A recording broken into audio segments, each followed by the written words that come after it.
hearts. Chapter 6. Narada reveals his past life as the son of a maidservant. By the association of great souls, he became so purified that he could see the Lord within his heart. Chapter 7. While Vyasadeva sits in meditation, he sees the Supreme Lord Krishna along with his various energies and sees that the Bhagavatham is the cure for Maya. What is Maya?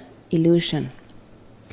As Sutta begins the narration of how the Bhagavatham appeared, we find that Krishna is driving Arjuna's chariot, chasing Ashwatthama, who has beheaded the 5 sleeping sons of Draupadi. Chapter 8. Having protected the Pandavas and Parikshit from the Brahmastres thrown at Ashwatthama, Lord Krishna prepares to leave for Dwarka. But Kunti stops him to offer heartfelt prayers, and we're going to be here in these prayers in a little bit. Still, Krishna prepares to leave, but Yudhishthira delays him. Yudhishthira feels responsible for the huge loss of life in the battlefield of Kurukshetra, and no one can console him, not even Lord Krishna.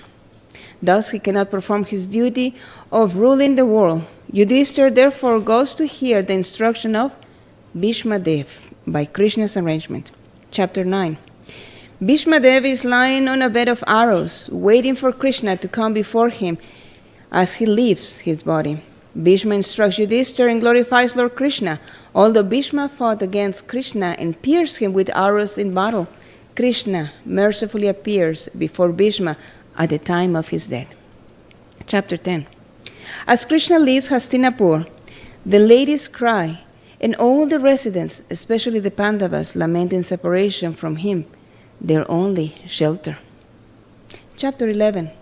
The residents of Dwarka joyfully awaken for their meditation on Krishna in separation from him. They welcome him as he enters the city. Chapter 12. Parikshit, the heir to the throne, is born in Hastinapur. Astrologers predict the future greatness of this worthy descendant of the Pandavas. Chapter 13. Vidura urges Dhritarashtra to renounce his disgraceful position of living in the palace like a dog, dependent on the mercy of those who kill his sons. Vidura persuades him to leave home to achieve mystic perfection. Chapter 14.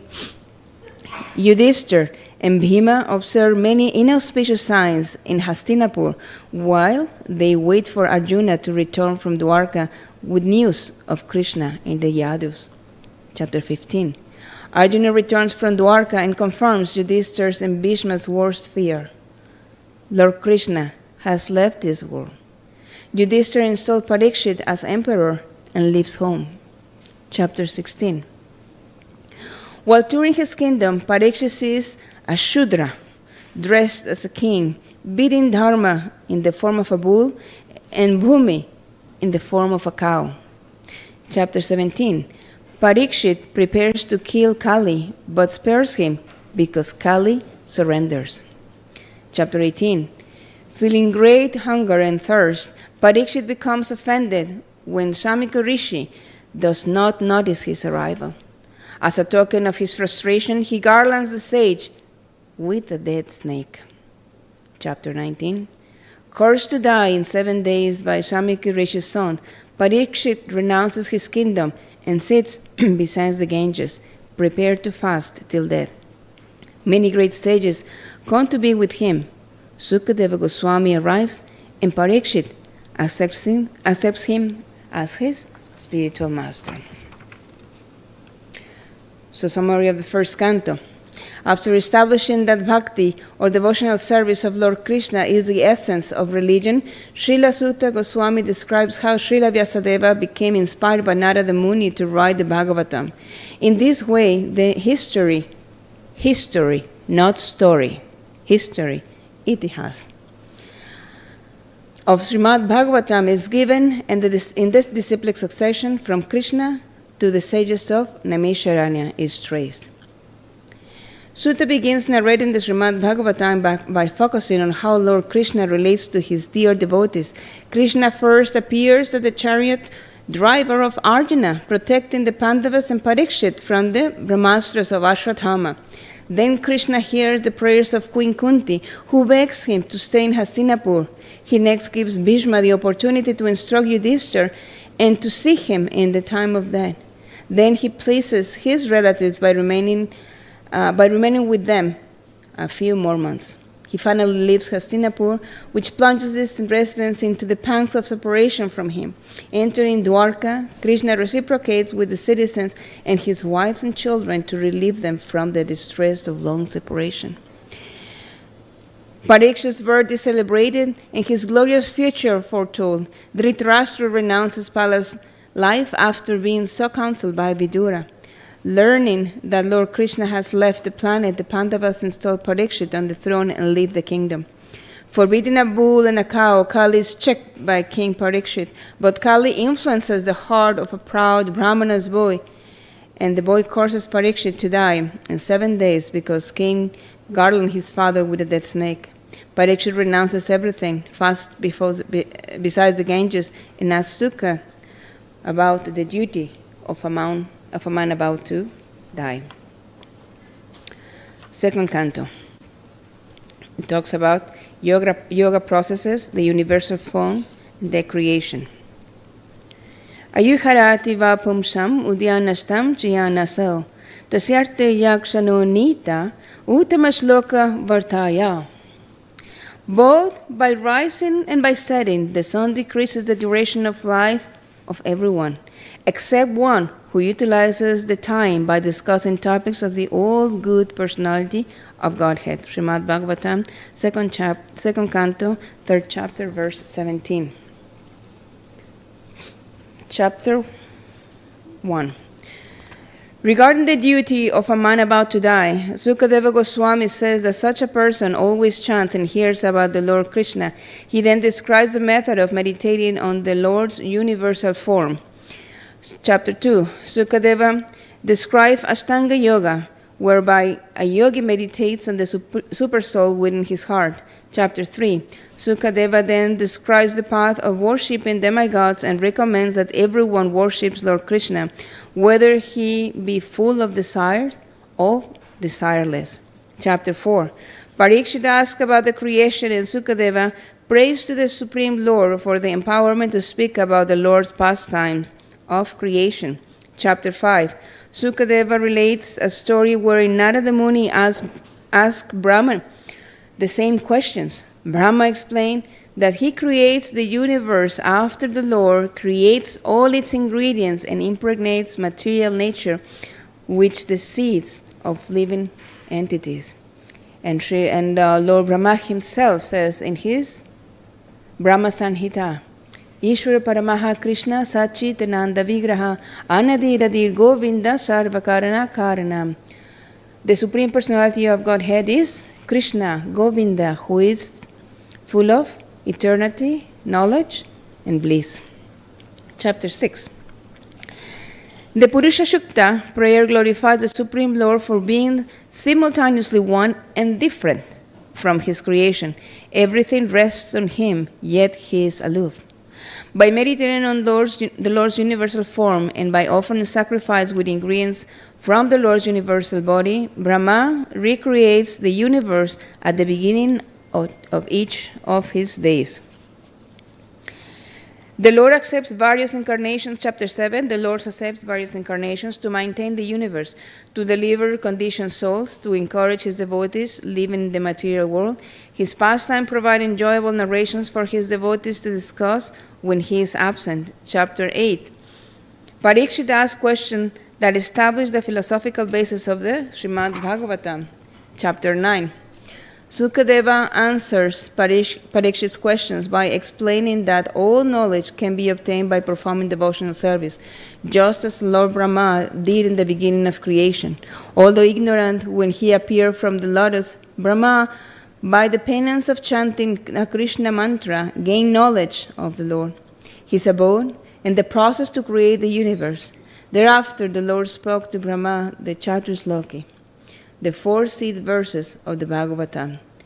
Chapter 10, Sukadeva describes the 10 subjects of the Srimad Bhagavatam and the creation of the universal forms, senses, organs. Summary of the second canto. In reply to Parikshit's questions about the duty of a man about to die, Sukadeva recommends constant chanting and hearing about Lord Krishna. He describes meditation on the universal form of the Lord, meditation on the Lord in the heart and in the process of worshipping the demigods. Ultimately, he recommends devotional service performed by hearing, chanting, remembering, and so on, whether one is desireless or full of desires. After praying for empowerment to speak, Sukadeva describes how Lord Brahma creates. First, the Supreme Lord Vishnu himself creates the ingredients, Mahatattva, of the universe. Then Brahma meditates upon the universal form of Lord Vishnu and offers him sacrifice with ingredients from the Lord's universal body. After that, Brahma creates. To maintain the universe, Lord Vishnu appears in various incarnations. The stories of his incarnations give the devotees wonderful topics to discuss. On the creation, Parikshit asks questions that establish the philosophical basis of the Srimad Bhagavatam. Sukadeva then reveals the Chaturshloki Bhagavatam, which the Lord originally spoke to Lord Brahma. From these 4 verses expand the 10 subjects of the Srimad Bhagavatam in all the Bhagavatam verses. Third canto.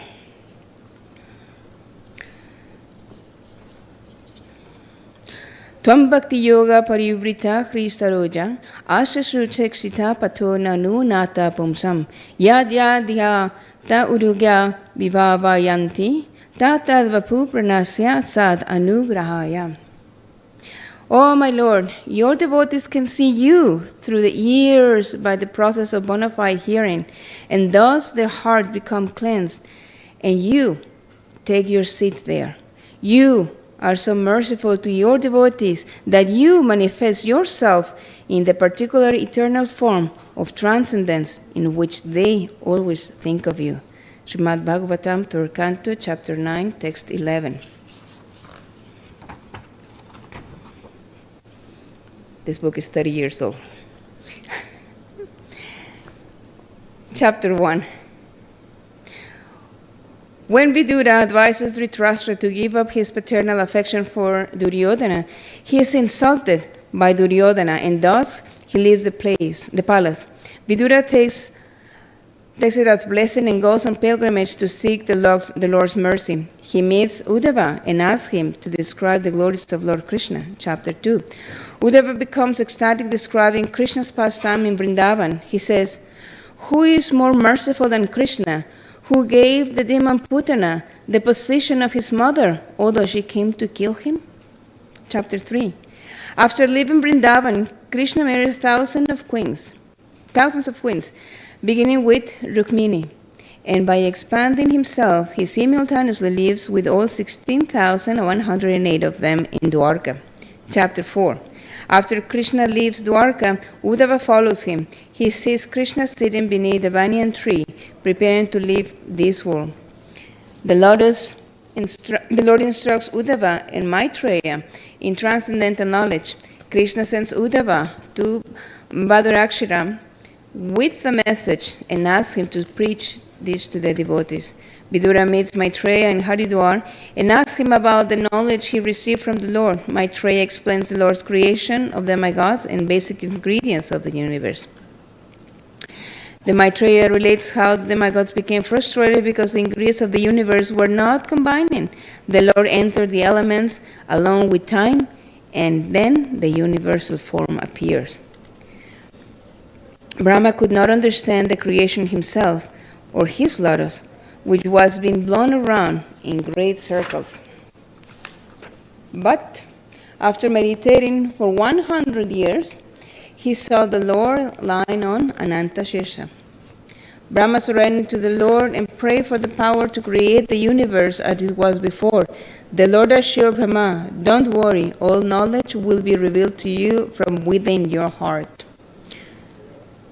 Brahma could see that his lotus was spread throughout the universe.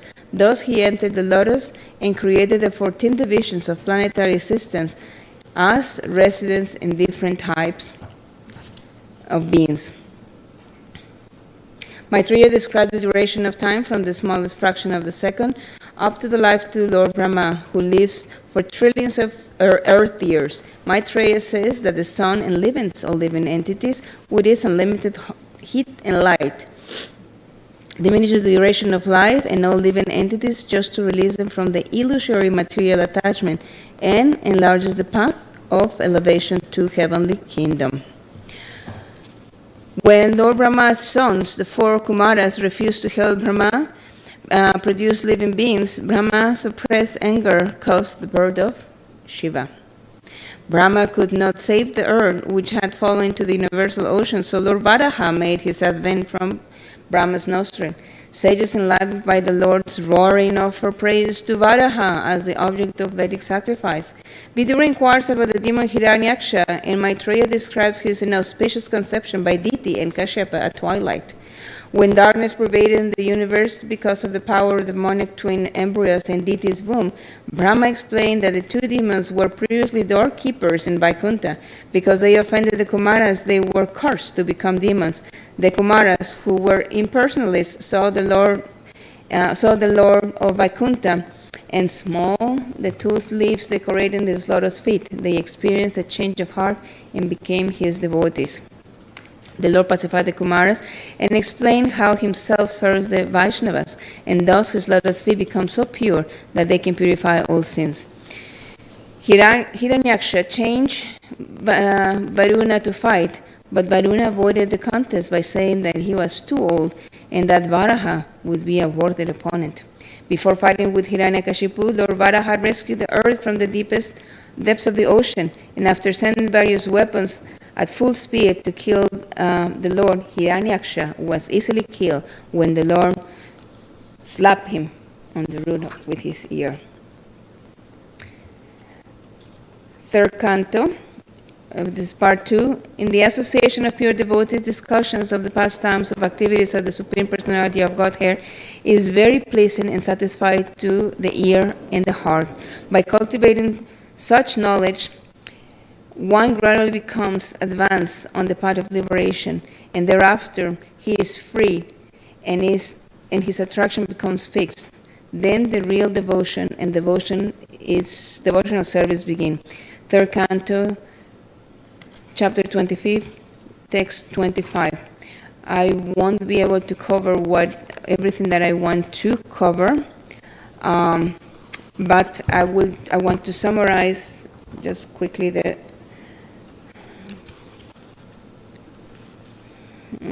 Yeah. One second.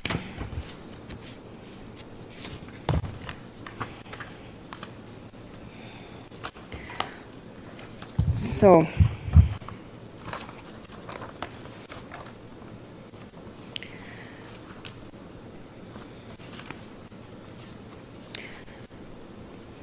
this third cantos actually establish the foundation of spiritual life, which is humble inquiry, attentive hearing, and that is the right vision, right? Association with devotees, sadhusanga, devotional service, and realization of the Supreme Lord within the heart.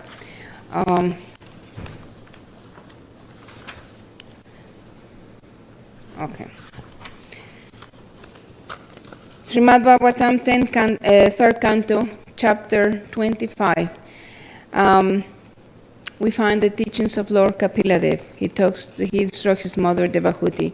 And there are certain verses that are important to be read, because when we read them, we will understand where the Lord is situated, where we can contact him, when can we reach him, and he's not as far as we sometimes think he might be.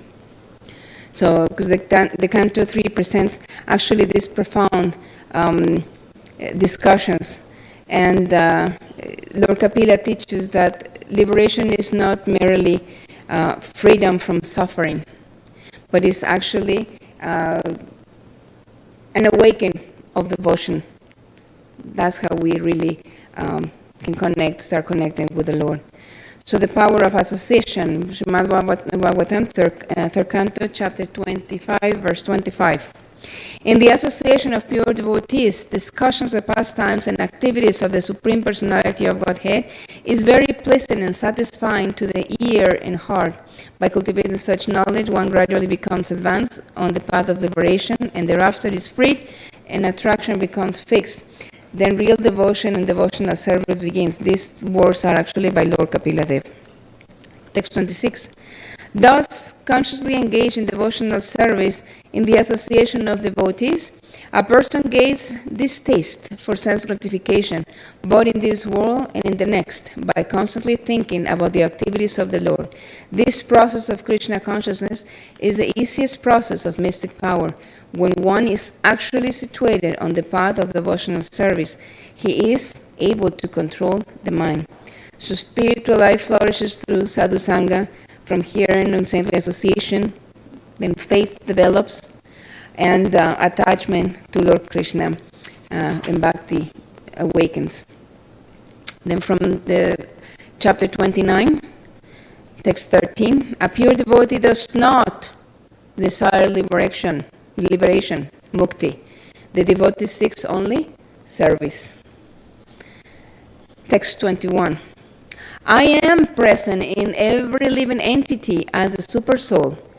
If someone neglects or disregards that super soul everywhere, and engages himself in the worship of the deity in the temple, that's simply imitation.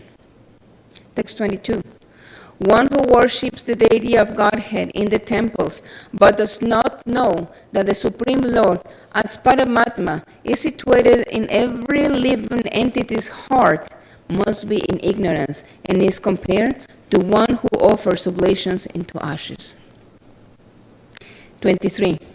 One who offers me respect, but is envious of the bodies of others, and is therefore a separatist, never attains peace of mind because of his inimical behavior towards other living beings. 24. My dear mother, even if he worships with proper rituals and paraphernalia, a person who is ignorant of my presence in all living entities never pleases me by the worship of my deities in the temple. 25. Performing his prescribed duties, one should worship the deity of the Supreme Personality of Godhead until one realizes my presence in his own heart and in the hearts of other living entities. As a blazing fire of death, I cause great fear to whoever makes the least discrimination between himself and other living entities because of a differential outlook. Therefore, through charitable gifts and attention, as well as through friendly behavior, and by viewing all to be alike, one should propitiate me who abide in all creatures as their very self. Living entities are superior to inanimate objects, O Blessed Mother, and among them, living entities who display life symptoms are better. Animals with developed consciousness are better than them, and better still are those who have developed sense perception. Among the living entities who have developed sense perception, those who have developed the sense of taste are better than those who have developed only the sense of touch. Better than them are those who develop the sense of smell, and better still are those who have developed the sense of hearing. Better than those living entities who have perceived sounds are those who can distinguish between one form or another. Better than them are those who have developed upper and lower sets of teeth, and better still are those who have many legs. Better than them are the quadrupeds, and better are still the human beings. Among human beings, the society which is divided according to quality and work is best, and in that society, the intelligent men who are designated as Brahmanas are best. Among the Brahmanas, one who has studied the Vedas is the best. Among the Brahmanas who have studied the Vedas, one who is known to be the actual purport of Veda is best. Better than Brahmana who knows the purpose of the Vedas is he who can dissipate all doubts, and better than him is one who strictly follows the Brahmanical principles. Better than him is one who is liberated from all material contamination, and better than him is pure devotee, who executes devotional service without expectation of reward. Therefore, I do not find greater person than he who has no interest outside of mine, and who therefore engages and dedicates all his activities and all his life, everything unto me without cessation. Such a perfect devotee offers respects to every living entity because he is under the firm conviction that the Supreme Personality of Godhead has entered the body of every living entity as the Supersoul. So, again, progressive, the flow of the cantos is inquire submissively, approach a bona fide authority, submissive, humility, right? Canto 2 is proper understanding, see everything in relationship with Krishna. And remember him at all times. The third one is live properly. And always remember Krishna, never forget Krishna. I will stop here and I will ask His Grace, Hariharan, Narayan Prabhu to please continue. Thank you so much. And again, please forgive us for our shortcomings. We're trying to do our best. Cover 10 couples in 1 hour and a half is not possible. Thank you so much. Hare Krishna.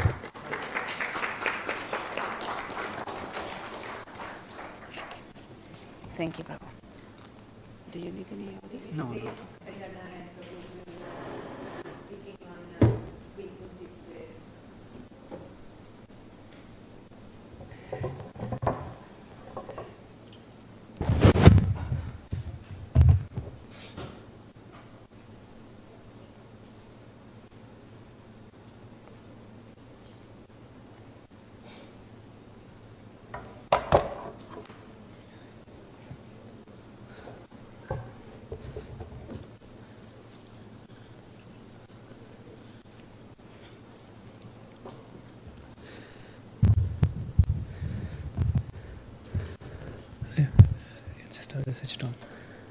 Switch it on.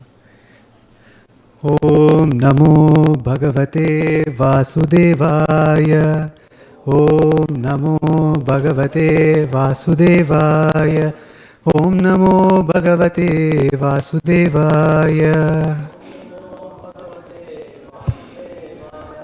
Om Namo Bhagavate Vasudevaya. Hare Krishna. Thank you everybody for joining today. I know it's not easy to come and sit in Srimad Bhagavatam classes, right? It's not that one has to have done so much pious credits in their past lives to get an opportunity to hear Srimad Bhagavatam. So Srimad Bhagavatam is not from this realm, right? It's spoken by Shukadev. So I thank everybody for taking your time and being present here to listen to this message.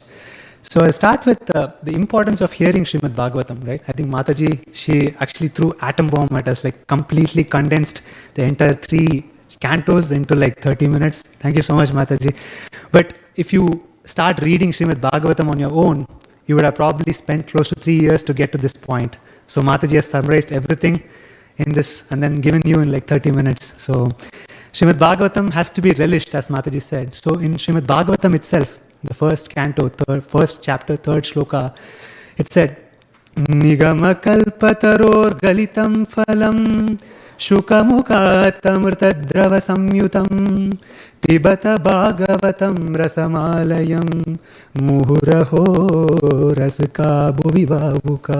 It says, Nigama kalpataror galitam phalam. Srimad Bhagavatam is the ripened fruit of all Vedic literature. So you think about any Vedas, any literature, Srimad Bhagavatam is the ripened fruit. Kalpataror galitam phalam shukamukhat avruddhadavi samvitam. So this has been given to us through this beautiful nectar through Shukadev Goswami. Amritadrava samvitam.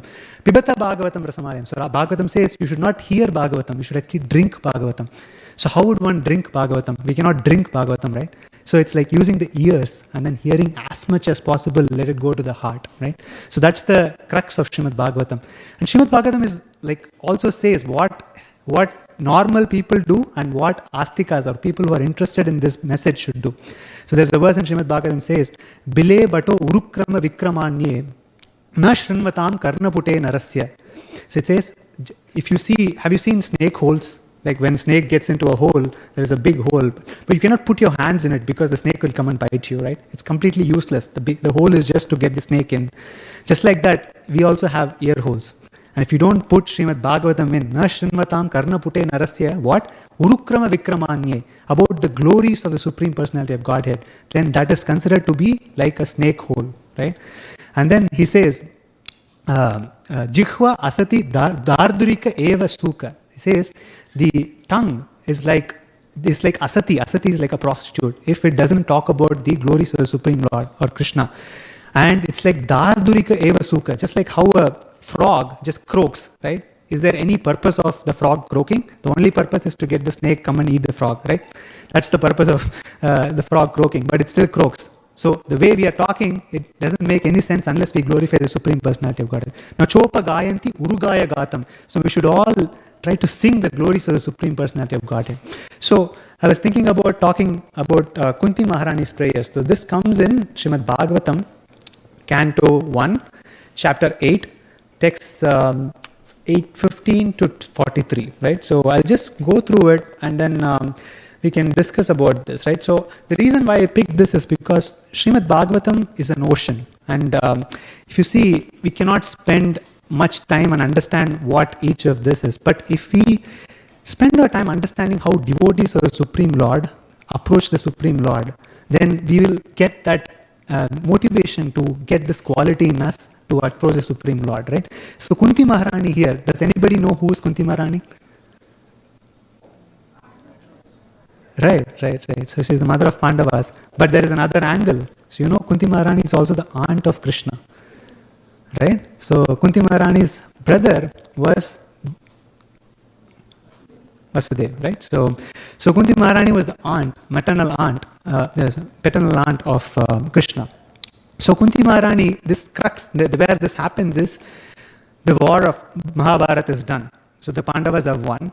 And now Krishna is going to take leave. He has done his job of being the Parthasarathi and now he's going to go back to Dwaraka.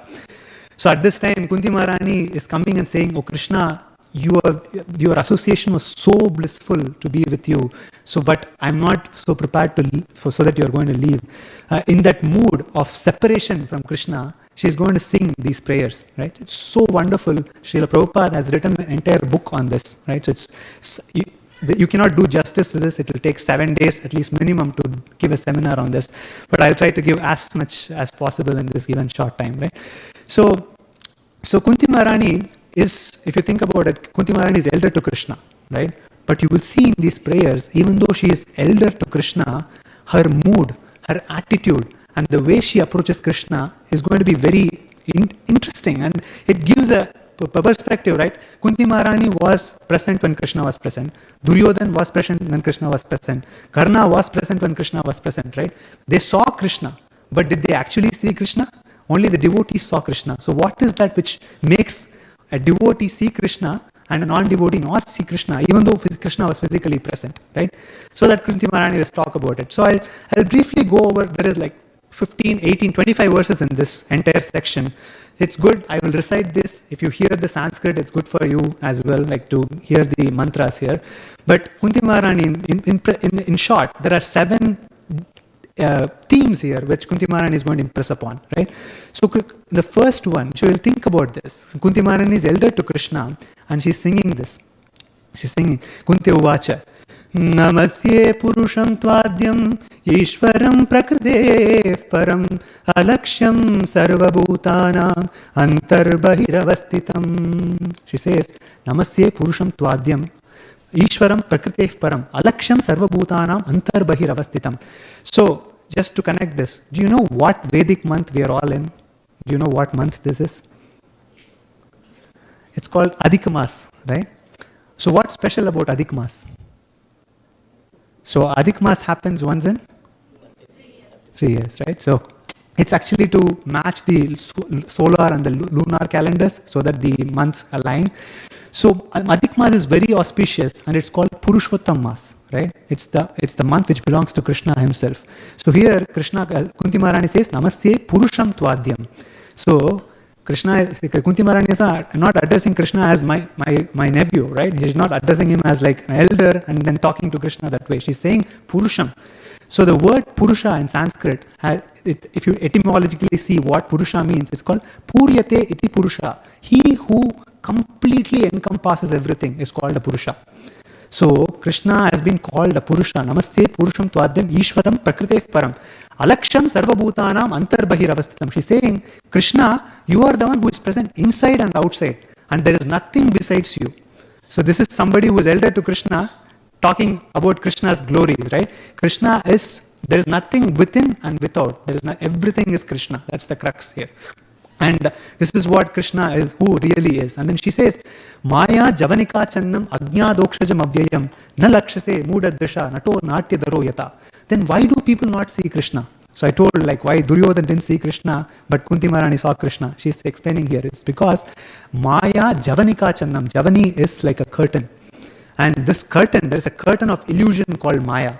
And that's preventing us from seeing Krishna. And she says, Ajnadokshajam Avyayam. Krishna is present everywhere, but we are not able to see because there is this curtain of Maya. And she says, Na lakshase mudadrisha nato natyadaro yata. So we have all seen film, right? We have seen movies. And sometimes we see the main character and we forget who the main character is and like we're so engrossed in the actual movie itself. Because we have lost our perception of who the main character is, right? That's what Kunti Maharani is saying. Because of this illusion, the curtain of illusion, we have forgotten who Krishna is and we are not able to see him, right? So look at how deep her realization is, right? Even though she's elder to Krishna, she understands like Krishna is the Supreme Personality of Godhead. And she says, Tata Paramahamsanam Muninam Amalatmanam Bhakti Yoga Vidanartam Katam Pashyema Histriya Krishnaya Vasudevaya Devaki Nandanaya Cha Nanda Gopa Kumaraya Govindaya Namo Namaha Namah Pankajanabhaya Namah Pankajamaline Namah Pankajanetraya Namaste Pankajangriye. Kunti Maharani continues and says, Tata Paramahamsana Munina Amalatmanam Bhakti Yoga Vidanartam Kadam Pashyema Histriya. She says, it is not possible for everybody to see Krishna. She says, only the Paramahamsas, only those who are so elevated in Bhakti, only those people can see. How am I supposed to see you, Krishna, who is a lady? I don't have any qualifications, so I'm not able to see you, Krishna. So that's what she's praying. And she's saying, she's giving the address for Krishna. It's not just Krishna. Krishna Vasudevaya. Krishna is the son of Vasudeva. And Devaki Nandana. He is the son of Devaki. And she's saying Nanda Gopa Kumara. He is also the son of Nanda Gopa. And then Govinda. He is the one who gives pleasure to all the cows. And she says Namo Namaha. I bow down to you, Krishna. So one thing to note here is like, we might think, the God is not personal, right? So there is a lot of people saying that Aham Brahmasmi, that everything is God. God is not personal. There's no personal form of God. But Kunti Maharani is saying it's not true. God has a name. God has a father. God has a mother. God has an address. Gokula. God has a pastime. He actually gives pleasure to the cows, right? So that's the beauty of this prayers here, because it gives an insight into who Krishna really is and also the personal form of Krishna. And she says, Namah Pankajanabhaya, Namah Pankajamalini, Namah Pankajanetraya, Namaste Pankajangre. She says, Krishna, everything she's comparing to lotus. Krishna's lotus navel, Krishna's lotus flower garland, and Krishna's eyes which are like lotus petals, and then Pankajangre, Krishna's feet are like lotus, right? So this is a personal form of Krishna. When we see Radha Madhav Hari here, when we open the curtains, we can actually see Krishna. Krishna is a person, right? So nobody teaches us these things, right? Krishna is a person. The Supreme Personality of Godhead is a person. That's what Kunti Maharani is saying here, right? So this is one thing I want you all to take away, right? So this is, Krishna is a person. Just to understand that, our lives become sublime, right? So that's one thing. So this is Kunti Maharani saying who Krishna is. This is the first theme. And then she says, she is recollecting, she's saying, Krishna is not just my nephew, but everything which happened in my life is because of Krishna, and he's protected me so much in my life. And then she's going on to say, Yata Hrishikesha Kalena Devaki Kamsena Ruddhati Chiram Sucharpita Vimochita cha Sahatmaja Vibho Tvayeva Natena Muhur Vipadganat. She says, Yata Hrishikesha Kalena Devaki. What did Kamsa do? After the marriage, he got to know that the 8th child of Devaki will kill Kamsa. So he immediately put them in jail. Right? So then Krishna appeared so that he can free Devaki from Kamsa's clutches. Vimochitaham cha sahatmaja vibhu tvayeva natena muhur vipadganat. Everything which has happened, you are the one who is actually protecting Krishna. That's what Kunti Maharani is saying. And she says, Vishan Mahagne Purushada Darshanan Asat Sabhaya Vanavasa Krichritaha Mride Mride Neka Maharatastrato Draunyastratas Chashma Hare Virakshitaha. So, and now she's relating everything which happened in her life and her son's life. Vishan. So does anybody remember this pastime? So Bhima was poisoned, right? So Duryodhan was very envious of the Pandavas from get-go, from childhood. And he was always trying to get rid of them at any given instant. He was very envious of Bhima personally. So what he did is, he called them all for a picnic. And then after the picnic, he fed some poison cake. He mixed the poison cake in the lunch and then fed it to Bhima. Bhima typically eats a lot, right? So he ate everything and he felt very sleepy. And he said, I'm going to sleep. And they slept beneath the tree. Then Duryodhan rolled Bhima and pushed him into the water. And then Bhima, it so happened, Duryodhan thought, okay, it's all done. And then Duryodhan thumping his chest. And then what happened was, Bhima went down the water, and then in the nether worlds, right, so in the lower planetary systems, there is a place called Nagaloka. So that's where Bhima went. And one of Bhima's grandfather is the Nagaloka people. So they took Bhima, and Nagas are known for poison. So what is an antidote for poison? It's poison itself, right? So they gave the antidote and they resurrected Bhima. And instead of debilitating him, they gave him nectar, which made him like 1,000 times stronger. And then Kunti Maharani is like recognizing that, and she's saying Vishan, and then saying Mahagne. Mahagne is like, what happened is like Duryodhan, he again plotted a plan. So what he did, he called all these Pandavas and Kunti Maharani to Lakshagraha. And he made a palace made of lac. And then plan was to set that to fire. And Krishna, guiding Vidura, he said, okay, now go and tell Yudhishthira that this palace is going to be set on fire. And they created a new passage, and then they came out, and the Pandavas were saved. Similarly, there are multiple other instances. She's saying, Mride Mride Neka Maharatastrato Draunyastratas Chashma Hare Virakshitaha. So Krishna saved the Pandavas from multiple arrows in the battlefield because Krishna was riding the chariot. And then Draunyastratas Chashma Hare Virakshitaha. Krishna protected Uttara's womb when the Brahmastra was like given by Ashwatthama, right? So every instance which happened in their life, Kunti Maharani is recognizing, and she's saying Krishna is the one who did it. Even though if you think about it, Bhima's poison was not taken by Krishna, it was taken by the Nagas. And the Mahagne, the lac, the Vidura is the one who helped them. But still, Kunti Maharani is giving credit to Krishna because she knows Krishna is everything. And nothing happens without Krishna's sanction, right? So that's the core message in this one. And then she says, this is a very important verse here, right? So typically, we all don't want miseries for us to happen, right? What Kunti Maharani is going to sing here is Vipadas santuta sashvat tatra tatra jagat guru bhavato darshanam yatsyat apunar bhava darshanam. She says, let the calamities come to me again and again. May be put into multiple calamities in my life. Tatra tatra jagat guru. But I know that whenever I am in calamities, you are going to come there, Krishna.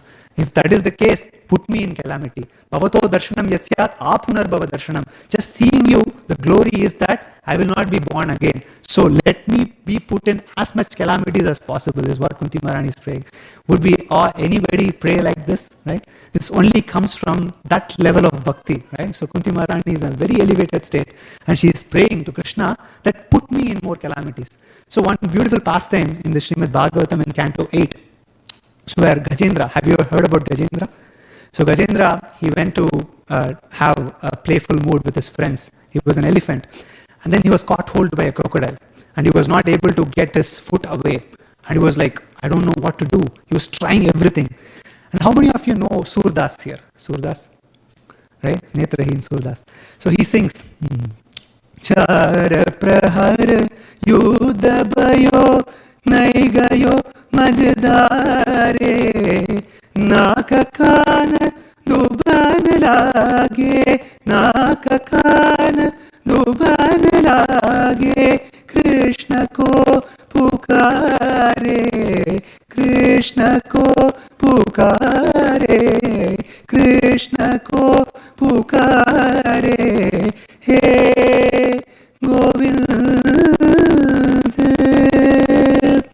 Sula says, the Gajendra was stuck in the water for 4 praharas, chara prahara, and he was trying to make sure that however by possible my might, I would try to get out of these clutches. But the crocodile was so strong and he was not able to do it. So then at last Gajendra prayed, Krishna. Then the sound went to Dwaraka. From there Dwaraka, who came? Krishna came. Krishna came in Garuda. And then he saved Gajendra, and then he cut the crocodile, and then he saved Gajendra. So if we are able to get audience of Krishna, Kunti Maharani is saying, it doesn't matter whatever calamities we are put in. Right? So that's the third theme. And then she goes on to say, what do we want in life? Typically everybody wants Janma, Aishwarya, Shruta, Shri.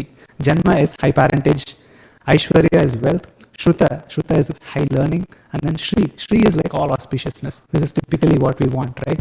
So Kunti Maharani says, Janma Ishwarya Shruta Shribir Yedamanamadaf Puman Naivarhatya Bidatum Vai Tvamakinchana Gocharam. She says, these 4 things I don't want, because what happens when one gets all these 4?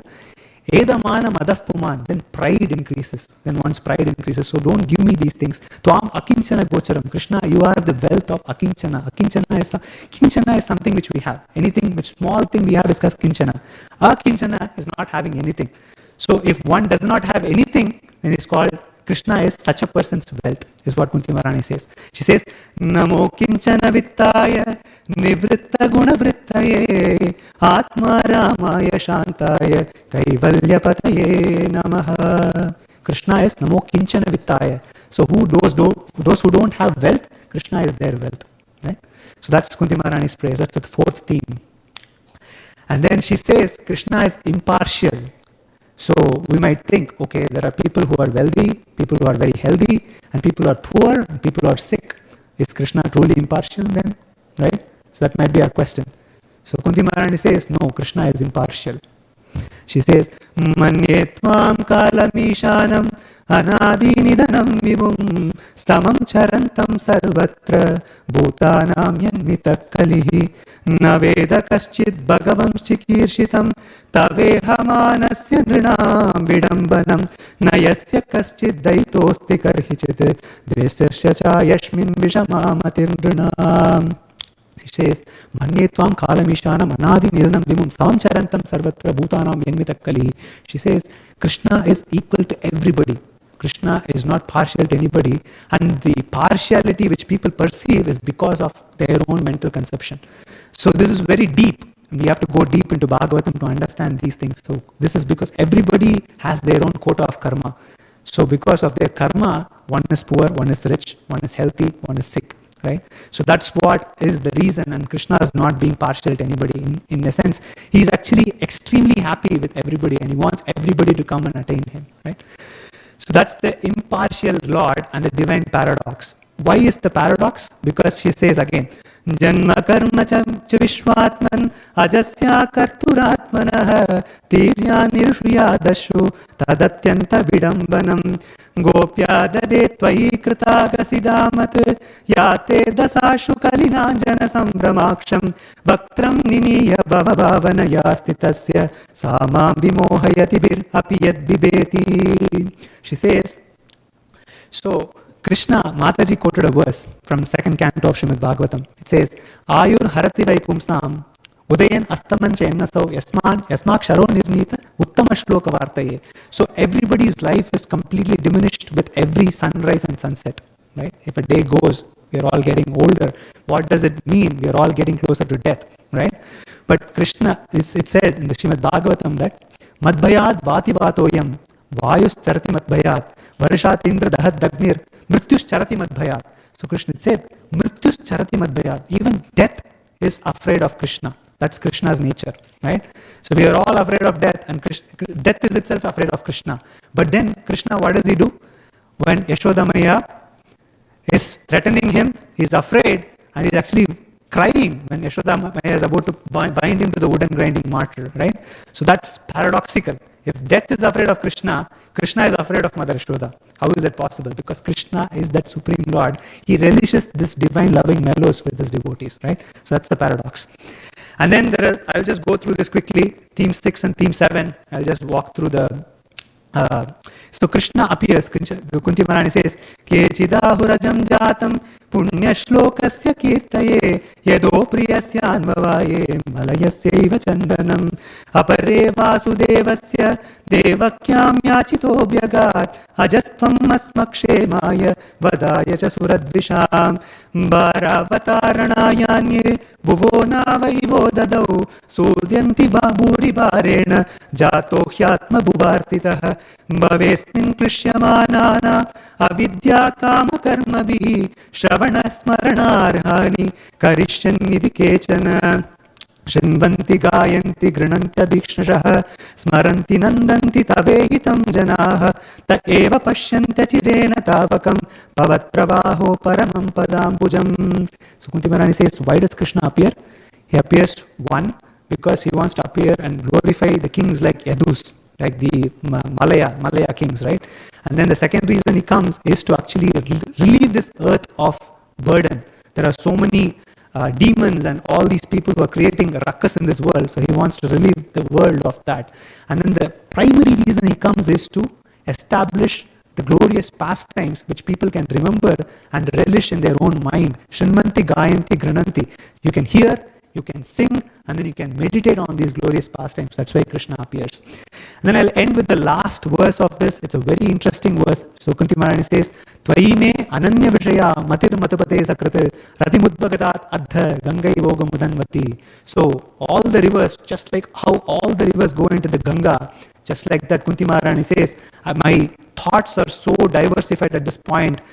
All my thoughts may just completely focused on you, Krishna. Matir matupate sakrate ratim udvagadat adda gangai vogumutangati. May all my thoughts be focused on you, Krishna. And she says, Sri Krishna Krishna Saka Vrishni Rishabhavani Drik Rajanya Vamsa Dahana Anapavarga Virya Govinda Godvija Surarthi Haravatara Yogeshwara Akila Guru Bhagavan Namaste. She says, Krishna, who is the friend of Arjuna, Krishna Saka, Rishabhavani Drik, who is the Vrishni Rishabha. He is the greatest of all Vrishnis. And Bhavani Drik Rajanya Vamsadahana. And all these kings who are creating ruckus in this world, Krishna has come to finish them off. Anapavarga Virya, Krishna's energy doesn't go, even diminishes a little bit even after killing all these kings. Govinda Godvija Surarthi Haravatara is Govinda, who gives pleasure to the Supreme, gives pleasure to the cows. Govinda. Godvija Surarthi Haravatara. Go is the Pasu, and then Dvija is the Brahmanas. Sura is the Devas. Haravatara, all those people who are giving trouble to the Godvija Sura Haravatara. Yogeshwara, Krishna is Yogeshwara. He is the supreme mystic. He can do anything and everything in this world. Akila Guru, he is the supreme perceptor for the entire world. Bhagavan Namaste, he is the supreme Lord. Namaste, I bow down to you.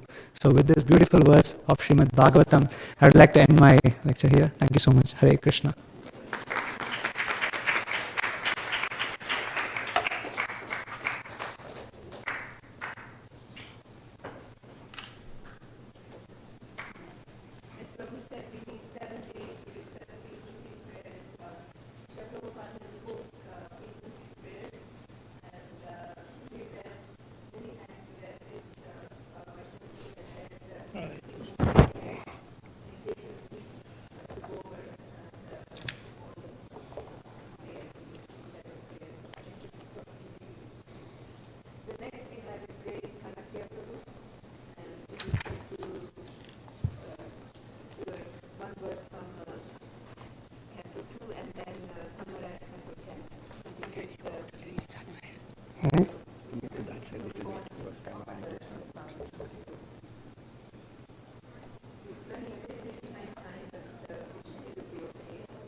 Hare Krishna.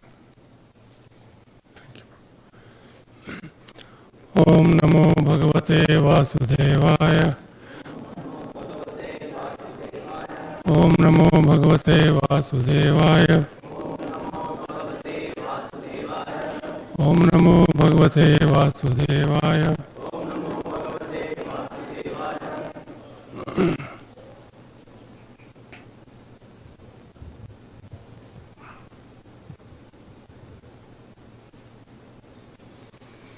So, as Prabhuji mentioned, as Mataji mentioned, that Srimad Bhagavatam consisting of 18,000 shlokas, and kudos to our Prabhu who has memorized a lot of them.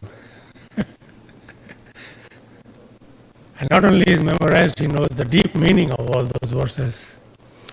So, but it's an endless ocean, Srimad Bhagavatam, because Krishna himself is endless.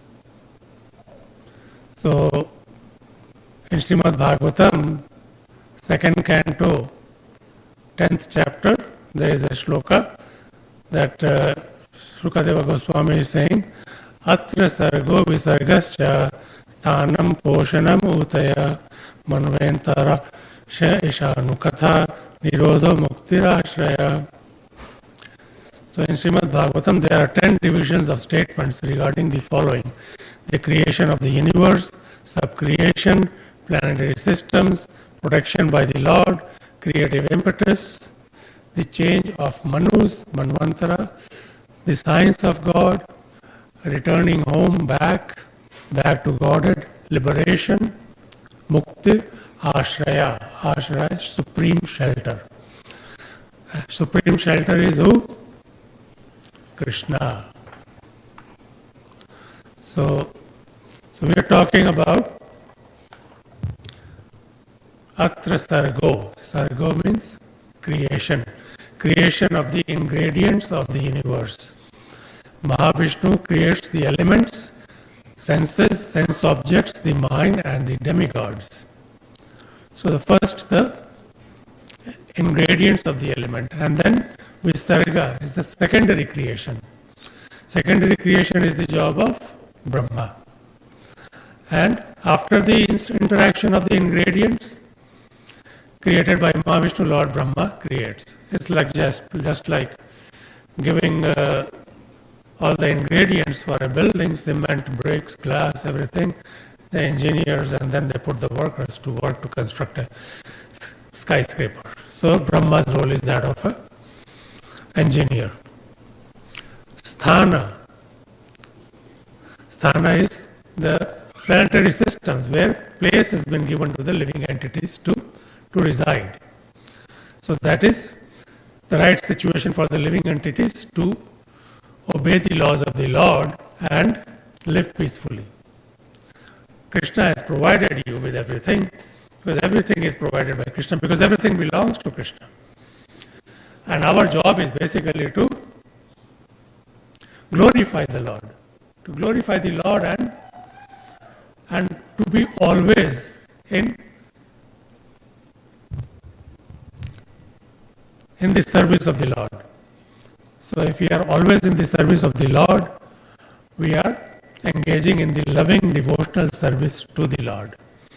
Krishna being samam bonam and we being part and parcel, it is very natural for us to serve Krishna.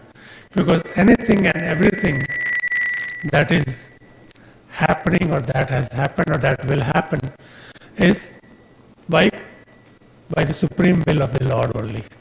As the saying goes, not a blade of grass moves without the supreme will of the Lord. So here we have given, just like Krishna is like, samam bonam, everything, and still a person. And we are part and parcel. So our job is to cooperate with Krishna. So if we are cooperating, then we can live peacefully. And how is that cooperation? In service, in eternity, in eternally serving the Lord. Just like we have our stomach, and stomach needs to be satisfied. And there are different parts of the body. Hands, legs, mouth. But if the hands want to be happy by themselves, be nourished by themselves, can they do it on their own effort? The hands need to put food in their mouth, which goes to the stomach, and then the energy is distributed. So the whole body is nourished and happy. So Krishna is also the whole body, whole everything like a stomach, and we are part and parcel. So we have to keep Krishna happy in order for us to be happy, to be satisfied. So that's in a nutshell the whole philosophical discussion about how can we be happy, because the goal for happiness, everybody is seeking the goal for happiness, and they are seeking more and more and more money. The more money we have, the more happy we will be. It gives you maybe some satisfaction from one point of view, but there are so many different. You may get money, but if you get say a deadly disease, you're going to be happy with all the money, and then you have to think oh my God, I have to leave all this money and go now. So no, we have to serve the Lord in order to be happy and be humble about it. Not a tinge of ahankara or pride. Just like Krishna was having his pastimes with the gopis, and the gopis were thinking, oh my God, Krishna is dancing with me only in this group, the rasa dance. And I'm so fortunate. Just the moment they think like that, Krishna disappears. So we do not need to get a tinge of pride. Poshana, the fourth item in this Bhagavatam, is the protection of the devotees. The Lord incarnates to encourage and protect his devotees in the material world. His devotees for some reason always go through some troublesome time. And then Krishna has to come. Look at Prahlad Maharaj, Dhruva Maharaj, including Prabhupada and, sages, they all have some kind or the other, people, I don't know, this demoniac society in general, they like to give trouble to the devotees. Means what have we done to you?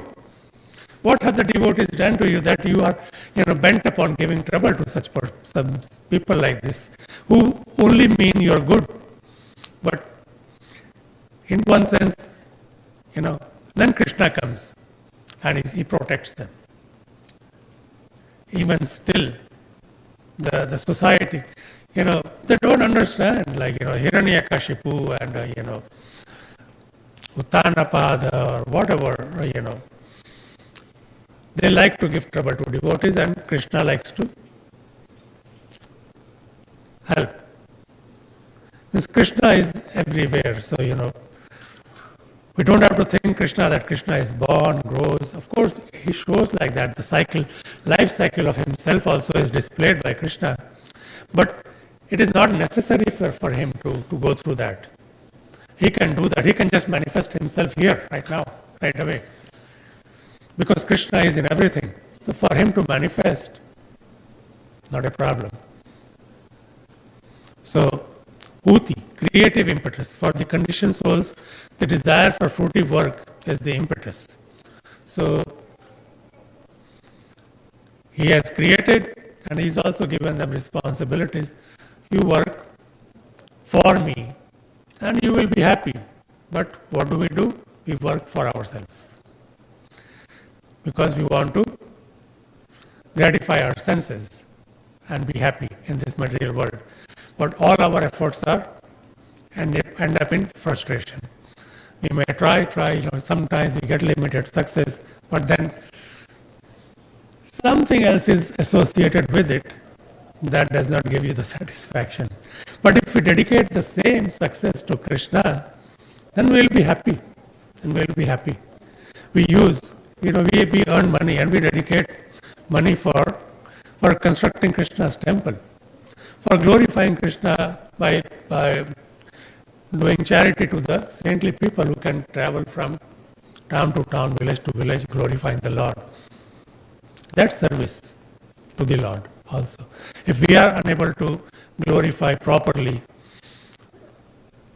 then we should become an instrument in glorifying the Lord. Manvantara, the Manus, give the right direction, how to go back to Godhead. Manu Samhita is there, Manvantara. So each Manvantara there are incarnations, and the Manus give us the rule book, Manu Samhita, how to conduct our life. Ishanukatha, the science of God. See, this term science of God never existed before. It's after Prabhupada came here that we use this word very frequently. Science of God. It's a science to understand, because, there is material science, there is physics, chemistry, biology, and all those things, and then above all there is this soul element, and there is Paramatma element, and then there is Bhagavan element. And in order to understand, we have to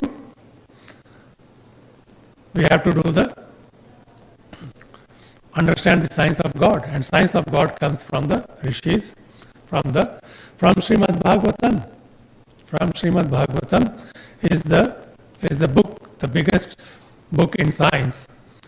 Is when you understand Krishna, there is nothing else to understand. But even greatest of those saintly people are glorifying, but they also try to understand the tip of the toe of his toenail, actually, a little bit. So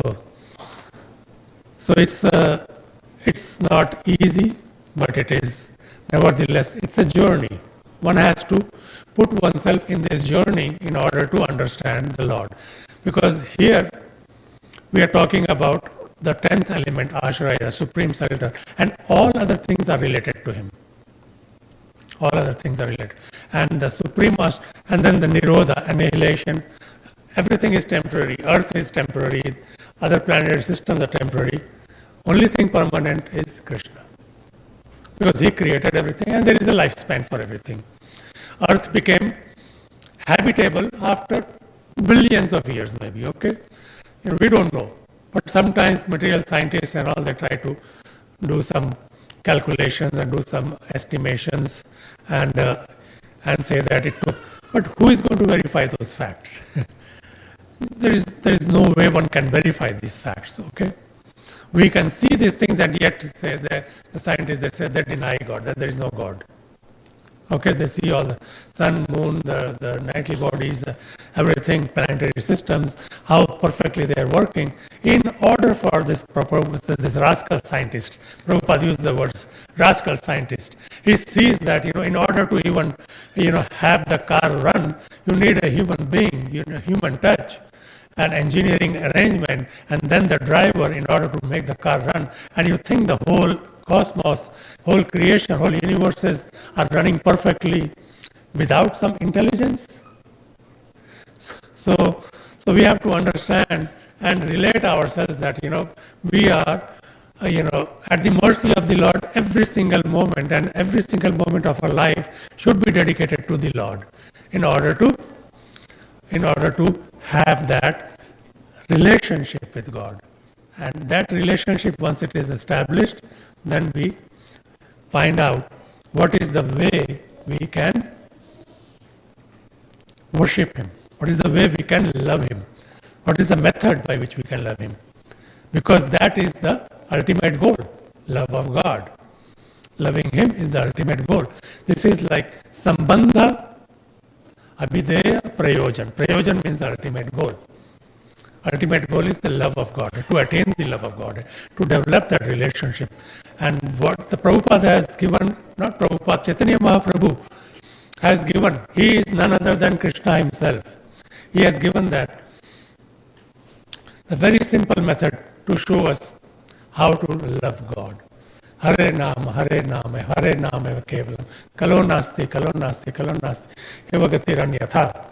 So, always chant the holy name of the Lord. Hare Krishna, Krishna Krishna, Hare Hare, Hare Ram, Ram Ram, Hare Hare. So that will, when that mantra, this mantra is chanted repeatedly over and over and over again, you will develop that concentrated emotion which is directed towards Krishna. And that is going to manifest in yourself love of God. We think like, we have done our 16 rounds, we are done. But this is 24 hours a day, like while sleeping also. Yoga Nidra, that's it. Because that's our eternal relationship. So that's how we do it. Liberation, mukti, the permanent situation of the form of the Nitya Siddha living entities after they have given up their changeable, gross and subtle material bodies. Liberation from this material body. But while in this body also one can be liberated if he is connected to the Lord. Ashraya, supreme Samambonam, the absolute truth. Lord Krishna is the source, maintainer, destroyer of the creation. Throughout the Bhagavatam, the conclusion is established that Lord Krishna is the Supreme Personality of Godhead, the fountainhead of all incarnations and living entities. So, up to 9th canto, all the 9 elements are discussed. Sarga, Visarga, Mukti, and Sthanam, Poshanam, Uti, Manvantara, Ishanukatha, Nirodha, Mukti, and then Ashraya, the 10th, and that is the subject matter of 10th canto. So 10th canto is spread over 90 chapters. And it is starting with Krishna's appearance and ends with Krishna's disappearance. And Krishna's appearance, then in the part 1 is spread over 3 Leelas: Vraja Leela, Mathura Leela, Dwarka Leela. So in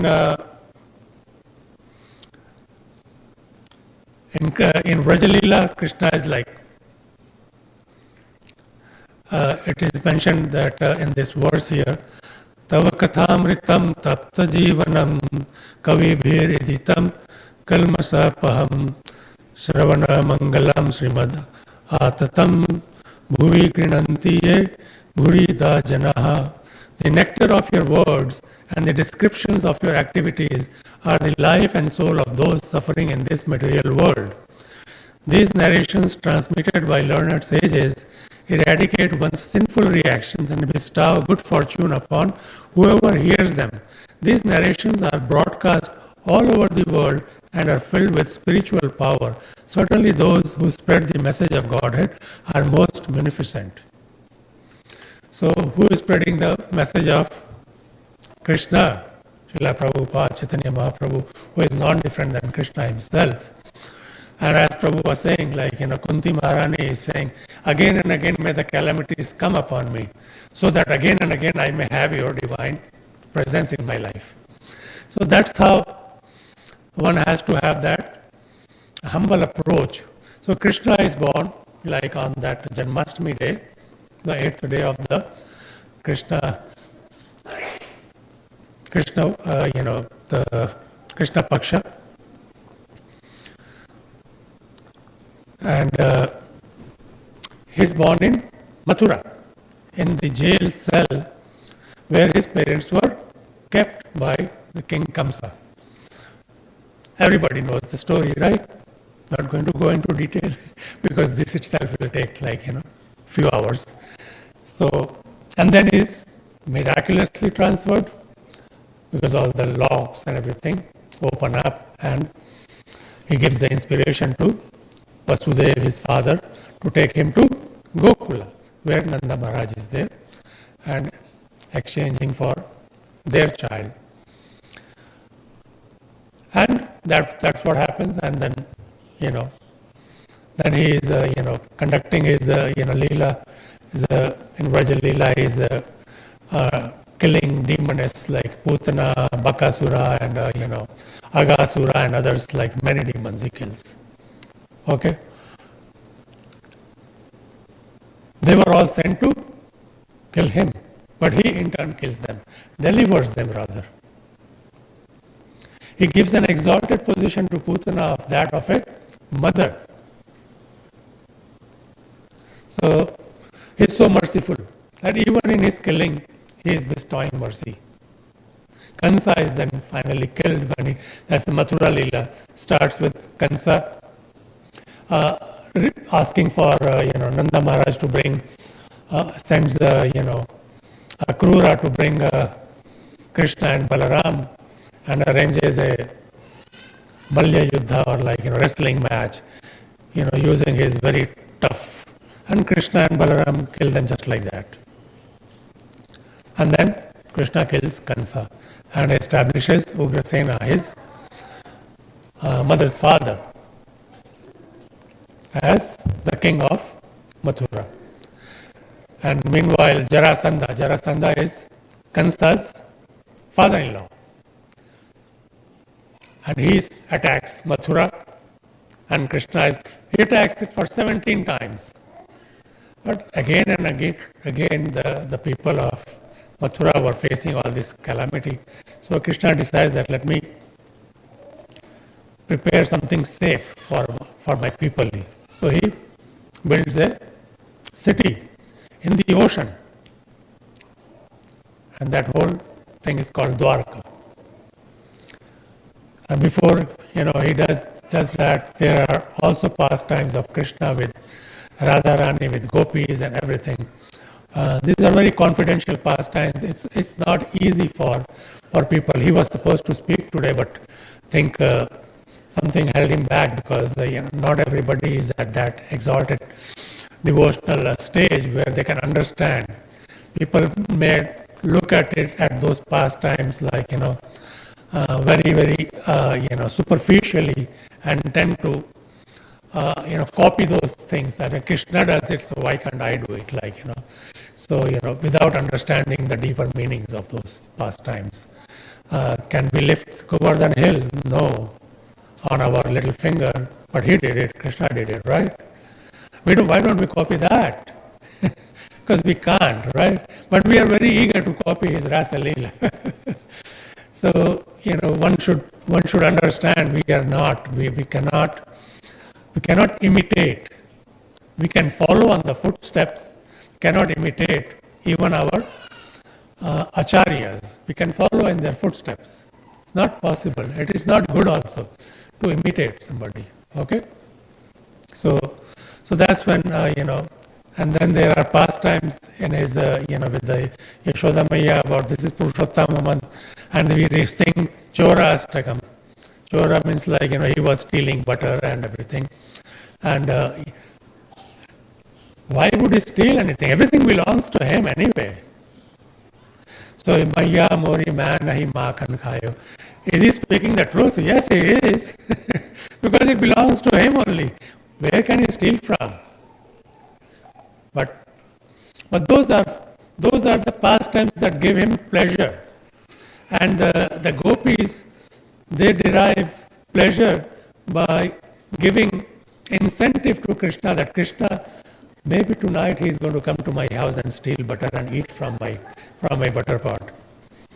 And they will through some means or the others convey that message to that, saying that this is a challenge for Krishna, and Krishna will of course accept the challenge to reciprocate that feeling with his devotees. And then so that's why he gets the name Chora. He gets the name Ranachora because he left the battlefield of Mathura and all and established his kingdom in Dwarka. So it is safe. And also when Jarasandha was chasing him, they were running, and then they jumped from a mountain which Jarasandha put to fire. But then they, of course, come out of it, and then they established this. So that's why Jarasandha, gave the name Ranachora. He left the battlefield. Is that Krishna is afraid of Jarasandha or anybody? No. But he has to do this pastime. So the people who are playing the role in a role of a villain also in a movie, they are important. Because if they don't play the role of a villain, the importance of hero is minimized, So Krishna is the superhero here, and there are many villains. So there are activities, and then the Duryodhana, Jarasandha, there are so many. so many demoniac personality, Kansa. So it's Krishna who is Swayam Bhagavan, is the supreme personality of Godhead. He comes down and he displays the relationship, how one can be in relationship. And then he tells them surrender unto me. In Bhagavad Gita, he says, Sarva dharman parityaja mam ekam sharanam vraj. Aham tvam sarva papebhyo mokshishyami ma sucha. Just surrender unto me and I will deliver you. Forget about all this other kind of religions. So, and Mahaprabhu comes and he doesn't even give any conditions.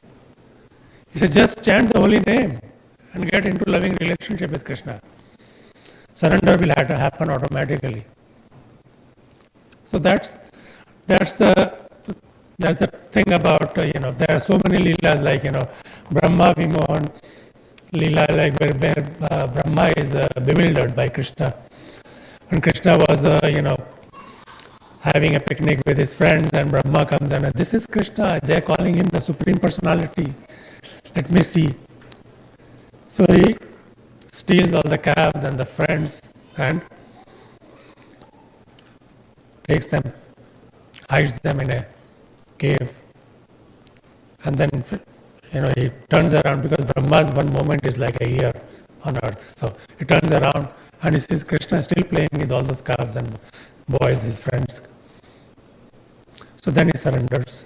Similarly, Indra is also there, surrenders because of the Govardhan Leela. So what does Krishna do? Krishna tells the people you don't have to be afraid of demigods, you don't have to be afraid of anybody. He teaches a lesson in every single act he performs, every single Leela he performs. He teaches a lesson to all his followers, all those who are reading it sincerely. That in Govardhan Leela also he is just telling, you don't have to be afraid, tells Nanda Maharaj, demigod. But why were they doing the puja, the yajna for demigod Indra? Because they were afraid that Indra might not give rain. And Krishna had to get that fear out of their heart. That's why I said, no, you should worship the thing that is giving you, the sustaining your life. And Govardhan Parvat is sustaining life for your cows, and cows are sustaining your life. So you should worship cows and you should worship Govardhan Parvat and offer all the goodies to Govardhan Parvat and not to Indra. And of course, when Krishna is arguing, nobody can counter-argue. So those leelas, they are so sweet that one can relish and go on hearing again and again and again and again, and still you will not be tired. Because they are related to the Supreme Personality. We may have heard about all those leelas of Krishna, and then he is also, as a chariot driver of Arjuna, guiding him without even lifting any weapon. Because Arjuna is his surrendered devotee and is giving him the knowledge of Bhagavad Gita and guiding him through the whole, navigating him through the whole war, getting him to win the war, getting him to get the kingdom. At the same time, the highest religion of all kind is to follow Krishna's words. Whatever Krishna says, just don't argue. Sometimes, we tend to reason. We tend to think like, we are very intelligent. If Krishna has said something, one must follow that. And that is the highest religion.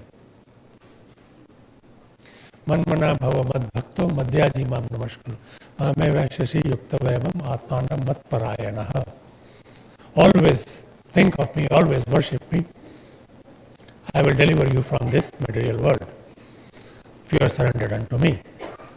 So that's how one should think. And then Dwarka Leela, we have the Mahabharata Yuddha. He establishes his kingdom there and marries 16,108 queens. Narakasura had kidnapped like 16,100 and he kills Narakasura and releases them. And he marries all of them because they were under his captivity.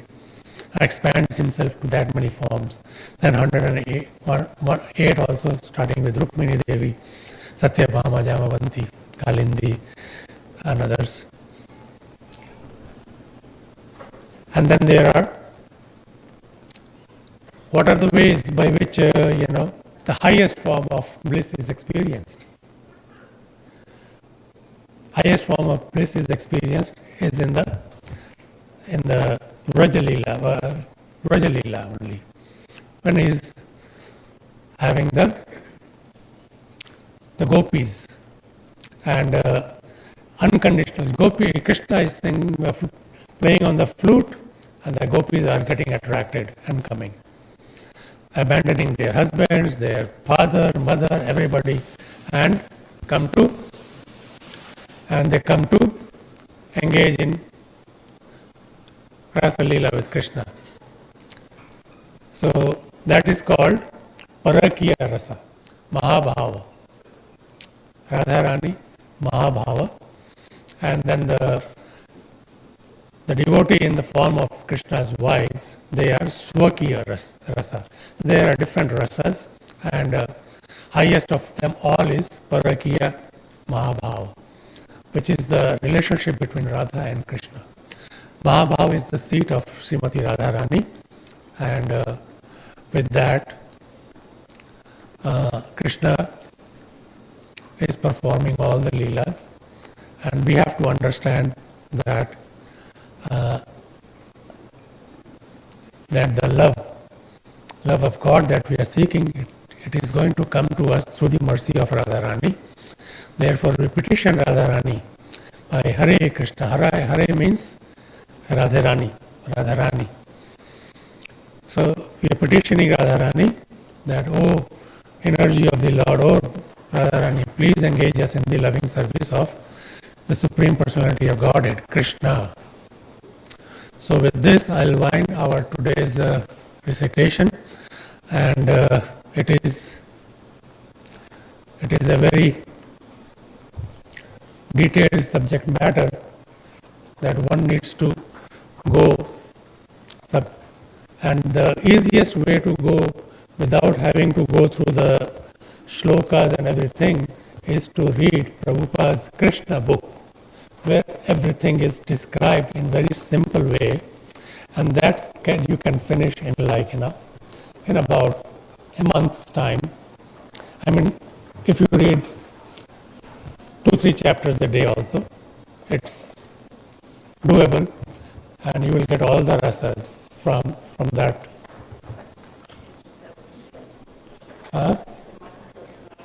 That's all right.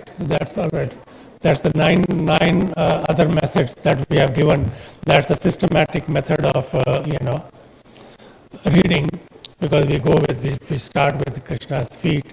Those first 2 chapters are dedicated to Krishna's feet of Bhagavatam, and then the next chapters are his thighs, his belly, his genitals, his chest, his head is his 10th canto. 11th canto and 12th canto are dedicated to analysis of everything else that is there. So if you can read Bhagavatam, we can finish in 1 year, provided we read dedicatedly, and because reading one time will not make us grasp the subject matter easily. So once we finish, we start again. And wherever Bhagavatam Katha is going on, we should participate. So some point or the other becomes clear for us. Thank you so much for giving a very attentive hearing to this Srimad Bhagavatam during the Purushottam month. And thank you very much for Bhardwaj Prabhu for giving us a very detailed subjects about Kunti Devi's prayers, and very enlightening and very moving. And thank you for Shama Mohini Devidasi for giving the introduction and reciting about Kapila Deva and a few other things. Hare Krishna.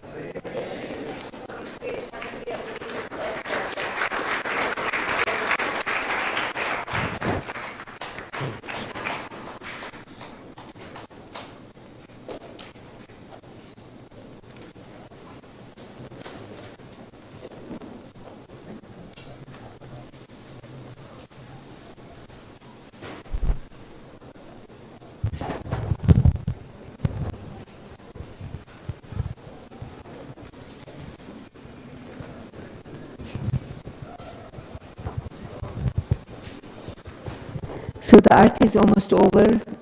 I'll just give Prabhu just a couple of more minutes, and then we'll finish with announcements and acknowledgements, and then we'll honor Prasadam. We'll also have blessings before honoring Prasadam. So just give yourselves a few minutes. We're almost finished with the Aarti.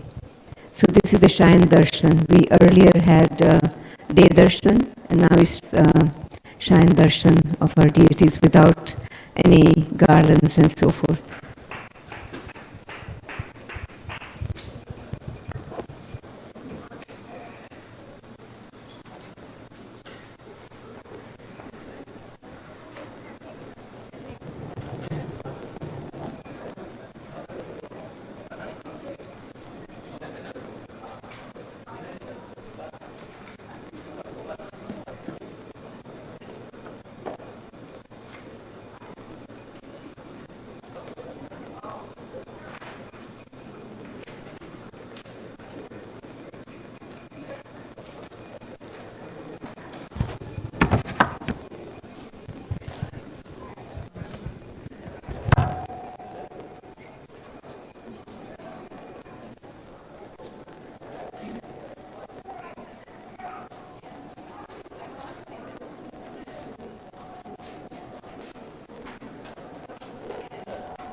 Namaste Saraswati Deve.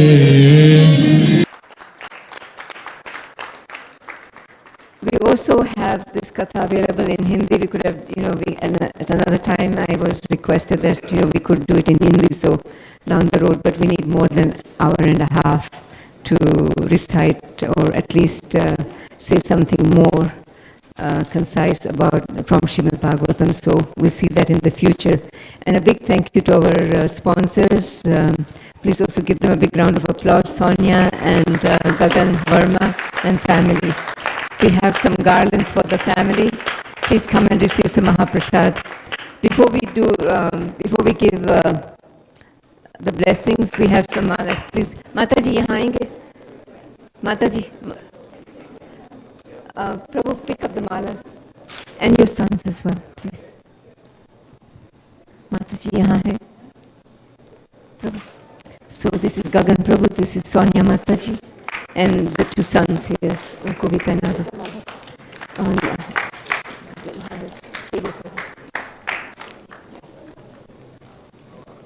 Mamshi Prabhu.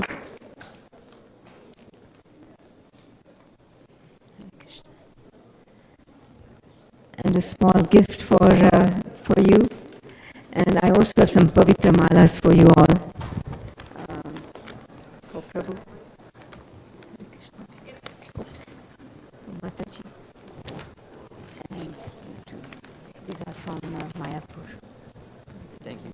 Thank you so much. So once again, a big round of applause to the sponsors and their initiative to hold this katha today. Really appreciate it. I hope you got at least something out of this short, very quick katha. Thank you all. Hare Krishna and happy Adhik Maas to everybody. So tomorrow is Amavasya and we just made this in time. Thank you so much. Hare Krishna. We have some events coming up if you all are interested. So on the 21st of June, that is next Sunday from tomorrow, it's International Day of Yoga. And there's going to be yoga at this temple from 8:30 to 10:30, followed by some snacks. So if you'd like to join us, it's Father's Day also, and we need to register. The ad or the flyer is on our website and our Facebook page, and also it will be coming through our WhatsApp groups if you are on there. If not, you're welcome to join them. We have a lot of QR codes around the building that you can scan and become part of the WhatsApp groups to receive information of what's happening at the temple. And on June 28th, we have Snan Yatra and Pani Hati Festival. It's a combination, two festivals together.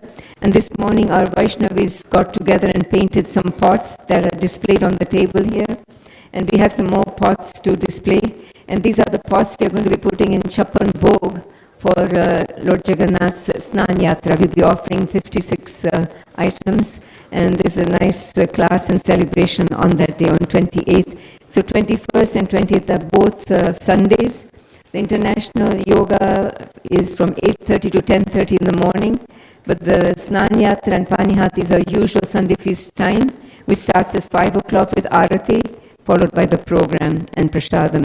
And then we are expecting a mini Rath Yatra to follow the Snan Yatra on 19th of July. And there's going to be a mini Rath Yatra just near the temple, at the temple, and you can join us. It's going to be a morning program because of the heat. And you're welcome to join us for that as well. Thank you all so much. We are going to be taking blessings now, and then we'll be honoring Prasadam. While you are taking blessings, we are going to recite the Prasadam prayers. And if you have any questions for us, please see one of the devotees, and we'll be happy to answer your questions. Hare Krishna. And the children and elderly will take blessings first. Children and elderly first, and then the rest of us get, and a single line only. Prasadam prayers.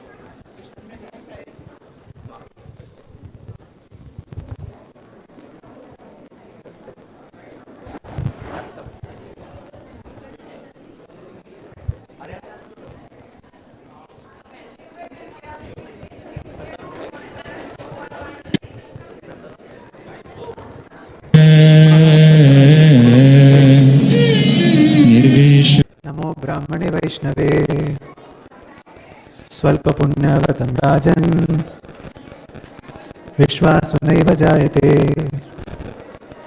शरीरा विद्याजाल जोदेन्द्रियता हे काल जीवे पहले विषय सागरे तार मध्य जिह्वा यदि लोभ माया सुदुर्मति ताके जेता कठिन संसारे कृष्णा बड़ा दयामय करी बारे जीवा जाए सप्रसाद न दिलो भाई से अमृत पावो श्री राधा कृष्ण गुण गावो प्रेमी डाको श्री चैतन्य निताय जय निमाय जय निताय जय श्री कृष्ण चैतन्य प्रभु नित्यानंद श्री अद्वैत गदाधर श्रीवासादि गौर भक्त वृंद हरे कृष्णा कृष्णा कृष्णा हरे हरे हरे राम राम राम हरे हरे। भगवद महाप्रसादम की जय।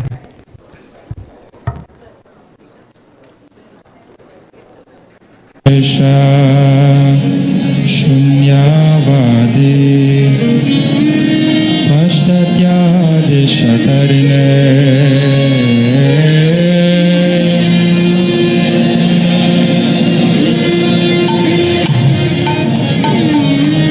गौरवादि प्रचारिणे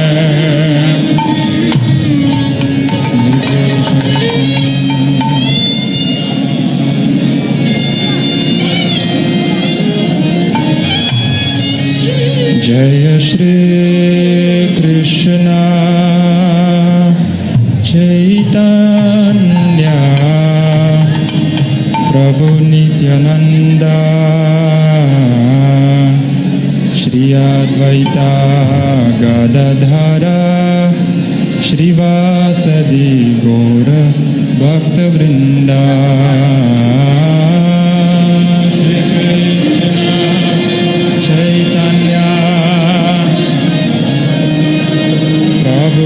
Nityanand Shri Advaita Gadadhar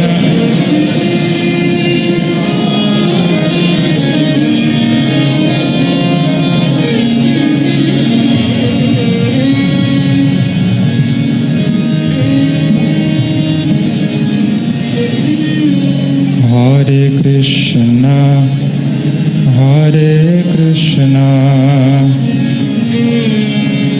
Krishna Krishna Hare Hare Hare Ram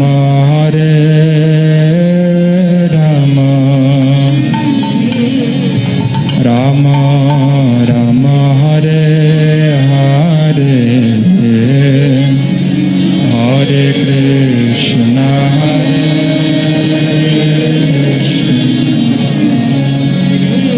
Krishna Krishna Hare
Krishna, Hare Krishna,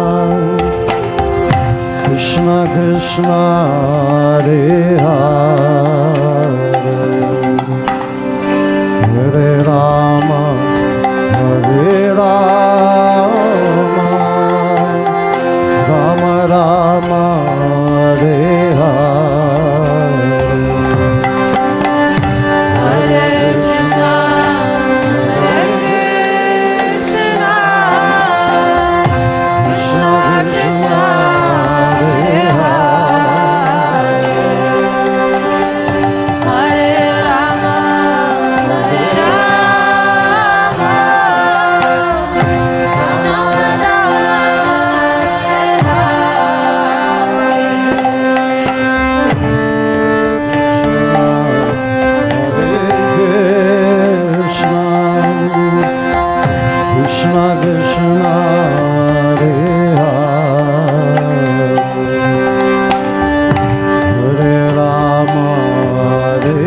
Rama, Rama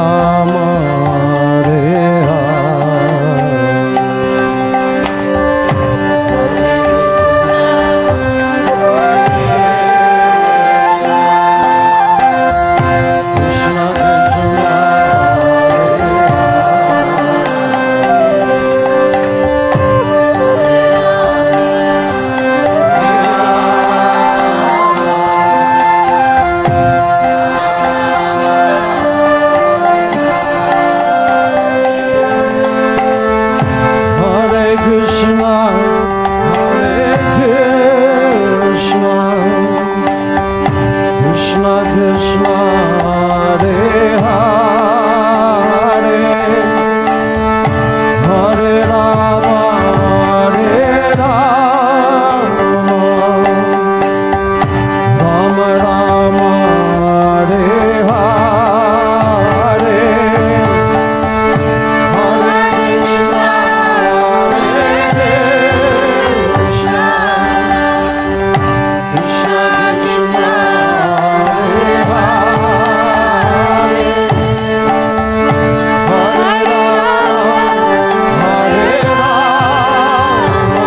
Krishna Krishna,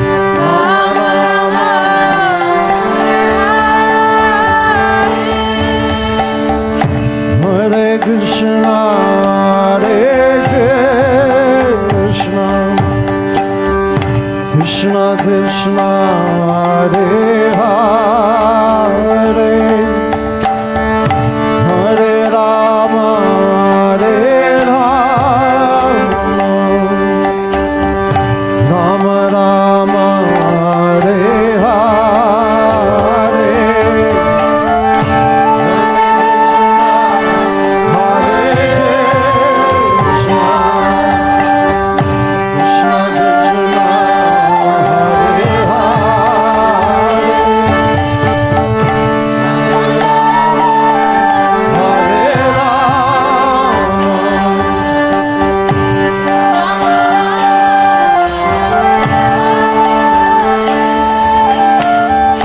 Hare Krishna, Hare Krishna, Krishna Krishna, Hare Hare, Hare Rama, Hare Rama, Rama Rama, Hare Krishna, Hare Krishna, Krishna Krishna, Hare Hare,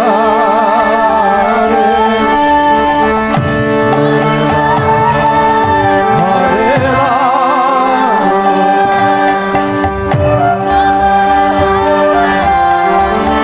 Rama,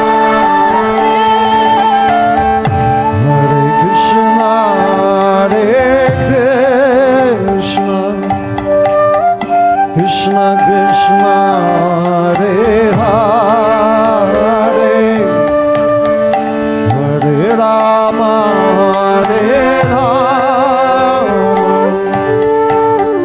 Rama Rama Hare Hare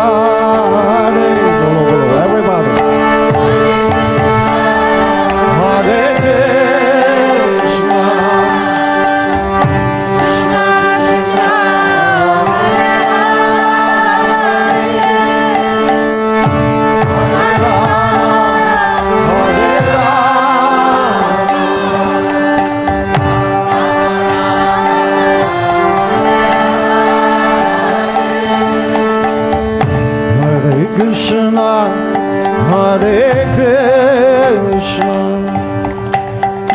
Krishna Krishna, Hare Hare, Hare Rama, Hare Rama, Rama Rama, Hare Hare, Hare Krishna,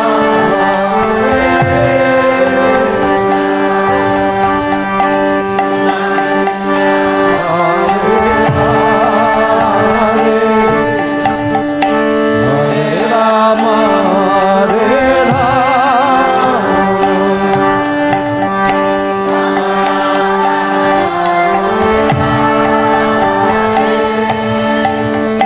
Hare Krishna, Hare Krishna, Krishna Krishna, Hare Hare, Hare Rama, Hare Rama,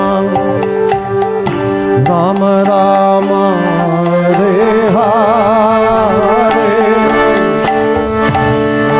Krishna, Hare Krishna, Krishna Krishna, Hare Hare, Hare Rama,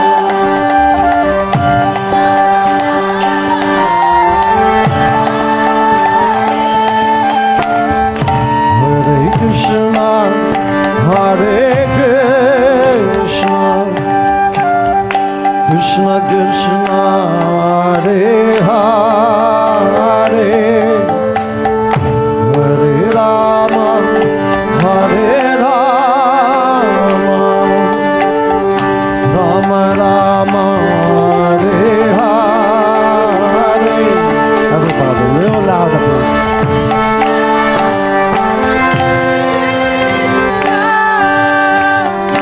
Krishna Krishna, Hare Hare, Hare Rama, Hare Rama, Rama Rama, Hare Hare Krishna, Hare Krishna, Krishna Krishna, Hare Hare, Hare Rama, Hare Rama, Rama Rama, Hare Hare, Hare Krishna, Hare Krishna, Krishna Krishna, Hare Hare, Rama, Hare Rama, Rama Hare Krishna, Hare Krishna, Krishna Krishna, Hare Hare, Hare Rama, Hare Rama, Rama Rama, Hare Hare, Hare Krishna, Hare Krishna, Krishna Krishna, Hare Hare, Hare Rama,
Hare Krishna, Krishna Krishna, Hare Hare, Hare Rama, Hare Rama, Rama Rama, Hare Hare.